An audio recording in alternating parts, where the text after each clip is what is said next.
हाय, आज हम बात करेंगे कोल्ड एंड कफ की। ये एक ऐसी डिज़ीज़ है जो थ्रू आउट द ईयर लोगों को होती ही रहती है। कभी वेदर चेंज होने की वजह से, कभी ठंड की वजह से, तो कभी किसी इन्फेक्शन की वजह से। आज मैं आपको कोल्ड एंड कफ की एक ऐसी रेमेडी बताऊंगी, अगर आपने कोल्ड एंड कफ के पहले दिन में ही इसे इम्प्लीमेंट कर दिया, तो नेक्स्ट डे से आप बेहतर फील करने लगेंगे। तो चलिए जानते हैं उस रेमेडी के बारे में। सबसे पहले हम एक ग्लास बोल में 1 स्पून हनी ले लेंगे।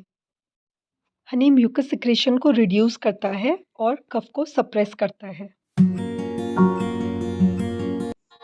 अब हम जिंजर ले लेंगे। जिंजर में 2 कंपाउंड होते हैं, gingerols and shogaols, which has anti inflammatory properties. Sore throat viral infection की वजह से होता है। Cold medicine sometime are not that much efficient to kill those kind of germs. Ginger relieve in sore throat by killing all those germs.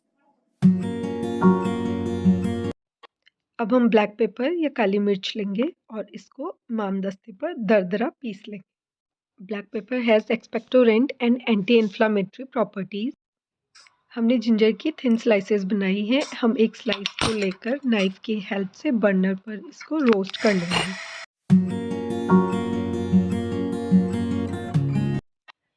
अब हम roasted ginger को हनी में dip कर देंगे और साथ में हम 1 टीस्पून काली मिर्च पाउडर लेकर इसमें मिक्स कर देंगे।